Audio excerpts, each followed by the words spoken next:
I'm the Game Professor, and welcome to Games as Lit 101. I'm honestly kind of surprised how much of a stir The Last of Us Part 2 has caused. And I can't say I don't understand why. Love it or hate it, it's a story dealing with emotionally raw subject matter written with a complex cast of characters who act on their convictions and motivations with dubious regard for whether they are at any given point remotely the right thing to do. It's the kind of story that's divisive not just because people disagree on its quality, but because the story and its presentation will inevitably turn some people away while it strikes deep into the hearts of others. Which is why I'm gonna do my best to avoid arguing for or against the quality of the game as a whole in this video, because I really do believe that The Last of Us Part 2 is the type of game that, even if it was executed perfectly down to the finest detail, people would still have a wide variety of opinions and feelings on it for entirely personal and completely legitimate reasons. For better or for worse, it really is the type of game that invites these different feelings and interpretations. Instead, today I want to talk about one specific subject that's been floating around the game's discourse since well before it even actually released: the idea of the interactive guilt trip. The Last of Us Part 2 is not, overall, a pleasant game to play. Not in the way that a badly designed game is, but because it's made to feel more desperate and ugly than fun. It's well designed overall, with plenty of flexibility in how players approach combat and generally smooth, easily usable mechanics, but it goes to great lengths to portray the violence being done as a hideous, unenjoyable, depraved thing. Even if the systems the player uses to inflict violence are well designed, the act itself is not very enjoyable. This may be a little difficult to really wrap your mind around if you haven't played the game for yourself, so let's go through some of the details and see what I'm talking about. There is some fairly gruesome and violent video game imagery coming up, so be aware of that. And of course, spoilers as well. I'm going to try to avoid any of the big and ending details, but I am still going to need to talk about broad story directions and spoil some surprises, so just, you've been warned. The obvious thing we can point to first is that the game's story doesn't support all the violence being inflicted.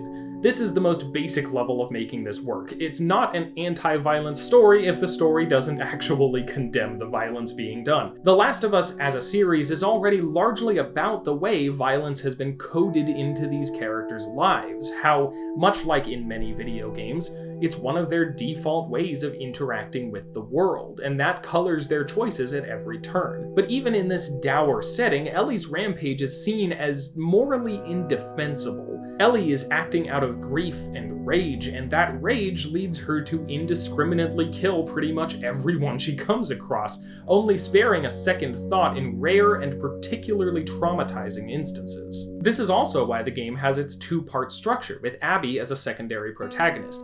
Ellie and Abby have both reduced the world around them to a simple us versus them struggle, where they assume their enemies deserve what's coming to them so they can shoot through them without thinking too hard about it. Their two arcs move in opposite directions on this front, but we'll talk more about that later. Right now, the point is that the story intentionally tries to refrain from coding any killing as a good or justified thing. Then there's the bit that's obvious enough to be talked about a lot, but not quite as straightforward as the story thinks what Ellie is doing is wrong. A lot of enemies in this game have names, and there are lines of dialogue that establish their relationships to each other. They show panic, shock, and pain at each other's deaths. No!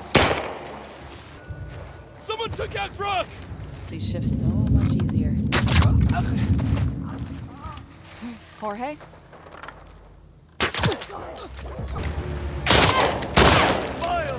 They even did this for one of the dogs. Now, I do have to say, this particular area is where I've heard some of the more just kind of bad faith takes on the game. Like, before it even came out, I had heard that there's a point where the game makes you kill a dog, and then it just immediately flashes back to playing with the dog, just to make you feel super, super bad about this horrible thing you just did. So I was surprised when I played the game and found out that, in reality, killing the dog just happens near the end of Ellie's half of the game. You do play with the dog as Abby fairly soon after killing her as Ellie, but that's just because the game is pulling a long-term perspective shift that includes the dog as a recurring character, not just an emotionally exploitative flashback to milk the moment. So I want to try and separate some of the hotter takes out there from what the game is actually doing. What this ultimately comes down to is that the game puts a lot of effort into making sure that we, the player, can't separate ourselves from the humanity of our enemies the same way that the characters have. But that's not all The Last of Us Part 2 does. It also works to make sure that the violence of the gameplay itself is rather difficult to enjoy. A big part of this is a matter of presentation. In the first game, Joel didn't generally have a knife or anything on him. When he snuck up behind someone to take them out, he would choke them until they lost consciousness. This is a common trope in stealth games, especially because it's easy to code this action as non-lethal. This is, for instance, most of what you'll be doing to incapacitate enemies in a pacifist run of the Dishonored games. But in The Last of Us Part 2, Ellie has a knife, and she uses it by default. You cannot non-lethally dispatch enemies when playing as her because when Ellie sneaks up and grabs someone, she stabs them in the trachea and jerks the knife out of their throat, viciously slicing it open and leaving them to bleed out.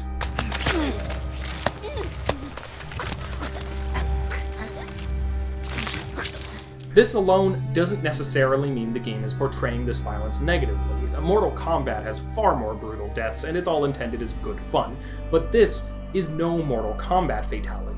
It's not stylish or exaggerated, it's just grotesque.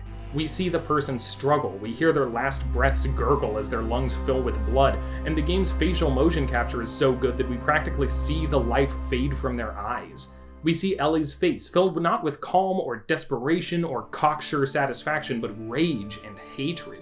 Gunshots are less brutal, of course, mostly because the method is less up close and personal, but the screams of pain aren't exactly sugar-coated either.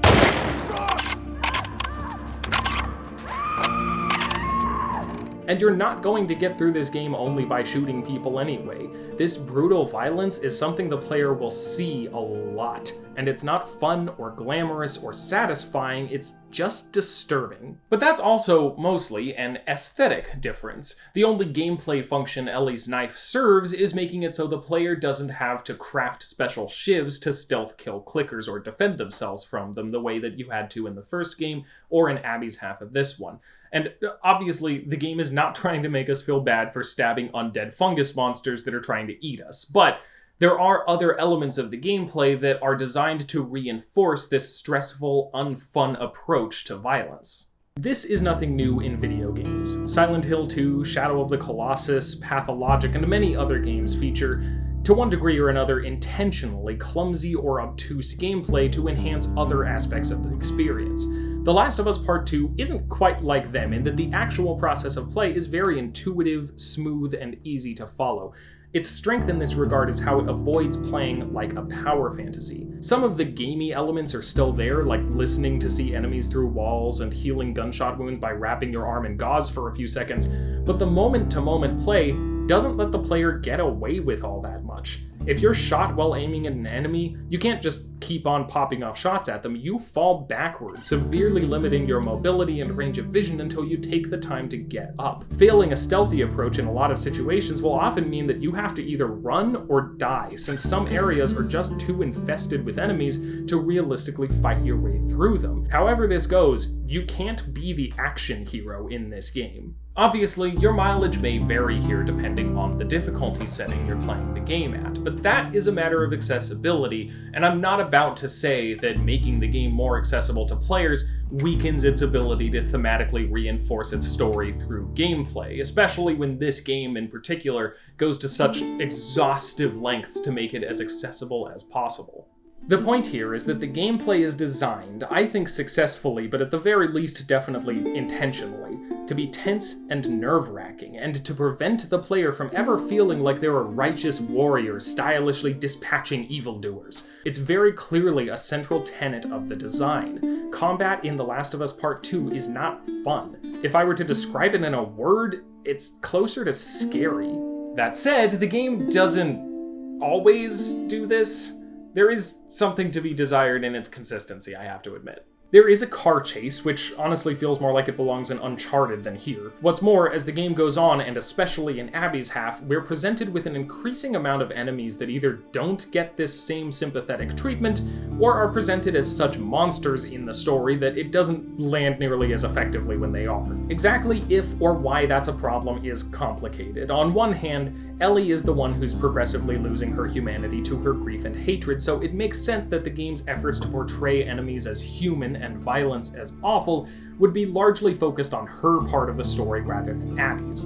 On the other hand, Abby is the foil to that arc. She's slowly regaining her humanity throughout her half, and yet her journey still prominently features killing tons of people and generally feeling less conflicted about it. So the game's overall message on violence ends up being kind of muddled. But that is another discussion. One absolutely worth having, but another discussion nonetheless. Some people have complained that The Last of Us Part 2 emotionally manipulates them into feeling guilty for things that they're not responsible for, things that the game gave them no choice but to do. So, regardless of the game's overall consistency in its messaging, clearly something about its attempts to make the player feel uncomfortable with what they do in the game worked on some level. This was intentional. In an interview with Eurogamer, when director Neil Druckmann responds to a question about how the interviewer felt guilty playing the game, he talks about the player's complicity in these acts, and how a goal of this game was to inspire vengeful hatred in the player, then force them to confront and rethink it. There's a link to the full interview in the description. So we've established that the game does this, and we've established how, which means it's time to ask the big question. Is the result an attempt to guilt trip the player?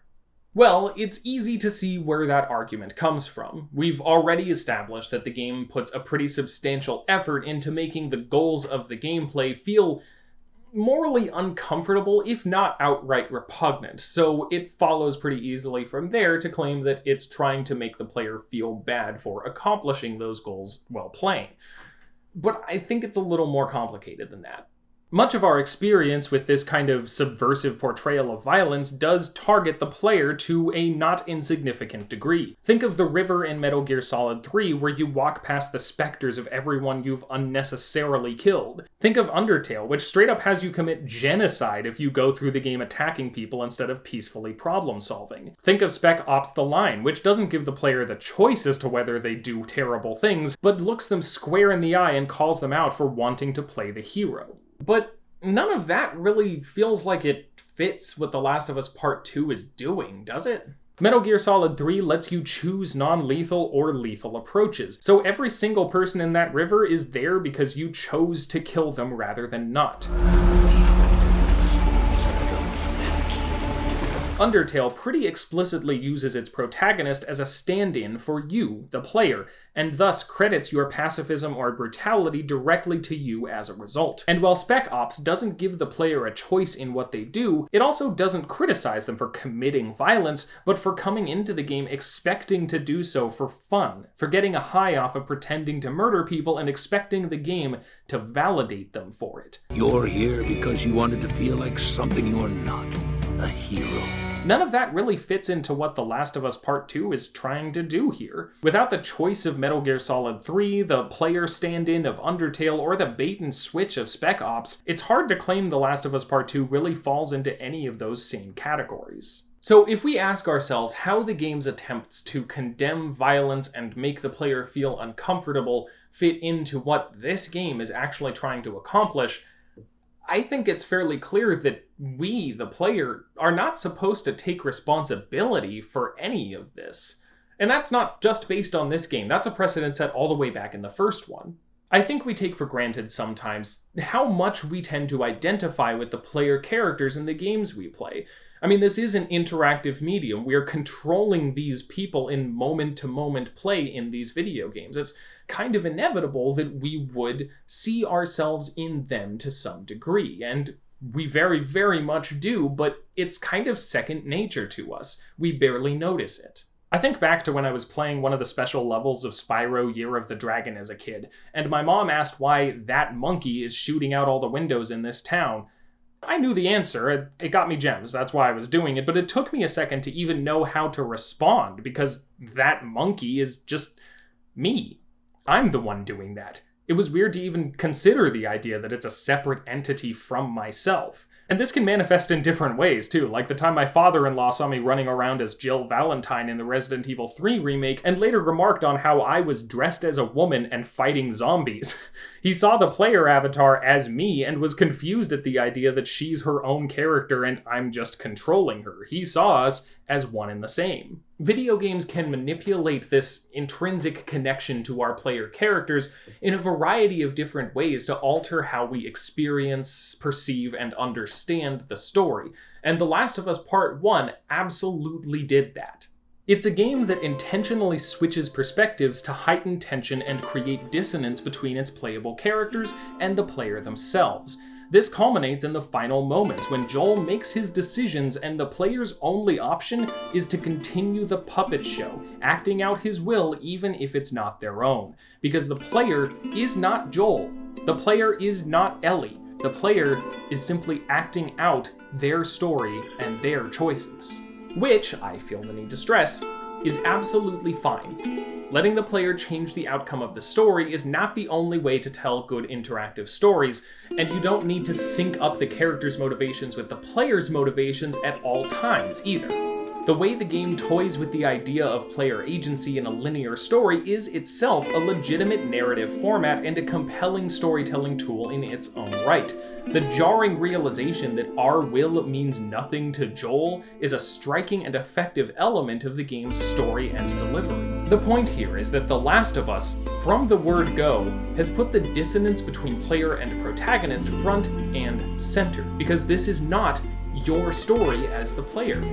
It belongs to these characters. They're the ones making these decisions, and they're the ones who have to shoulder the responsibility and face the consequences. And The Last of Us Part 2 not only continues this approach, it doubles down by switching perspectives early on and splitting the whole game into two distinct halves with different protagonists. So all this to say, I think it's pretty clear that The Last of Us Part 2 isn't trying to make the player feel responsible for anything, but it is trying to make us empathize with the protagonists and feel what follows. And that feeling is bad. It's scary and stressful and damaging and shameful. Playing a game about a brutal, single-minded, self-destructive revenge quest should feel bad, and I don't think that's the same as trying to guilt trip us. But I get why it can come across that way. The community surrounding video games and game criticism is still largely unequipped to talk about games that aren't interested in constantly making the player feel good about what they're doing. Popular game design is largely centered around positive feedback loops and constant success on the player's part. And few enough games have meaningfully subverted that it's still a little difficult for us to really process and discuss them when they come up. And that's fine, we're still developing the critical language for this medium. That's an ongoing process and there's nothing wrong with that.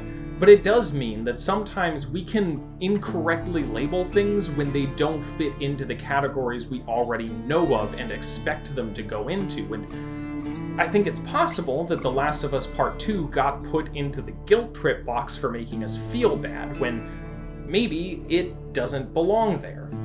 Maybe we're so used to video games making us the center of everything, giving us a role to play, making us feel like the hero of the story, directing all their instructions and commentary and design at us, from the challenges we face to the people we encounter to the story we experience to the very layout of the world around us, that even when a game makes an effort to make us feel uncomfortable in the shoes of its protagonist, we have trouble escaping the notion that this is supposed to be, on some level, our story. Maybe so few games have even tried that, we're still not very receptive to it when one actually does. I mean, we've talked for a long time about whether it's even possible for a video game to center violence in its gameplay without inherently glorifying that violence, and I think that The Last of Us Part 2 is a pretty definitive answer to that question. It's not perfect about it slips up now and again and in various ways, but it does handily accomplish that feat. But of course, that's gonna make us feel bad. I mean, it should. I would feel worried if it didn't. But I do think it's important to separate the feeling of this thing I did in a video game is a wrong thing to do from I should be ashamed of myself for the thing I did in this video game. Because they're both legitimate feelings for a video game to make us feel, but they are also very different. They mean different things and they manifest differently in the games we play. So, is The Last of Us Part 2 a manipulative guilt trip? Honestly, I can see why it might feel that way while playing it, but I don't think that's what it's actually doing. This game put too much effort into its characters for us to deflect the blame they bear onto ourselves. Our role is not to carry their sins, but to examine how their actions make us feel as we perform them, how that reaction contrasts with theirs, and why that is. Our proximity as players to these characters and the things they do is used to help us identify with them, to help us feel what they feel. And yes, in Ellie's case, one of the predominant feelings is guilt, but it's her guilt, not ours. And the game has no interest in easing that burden on her by shifting a single bit of it to us.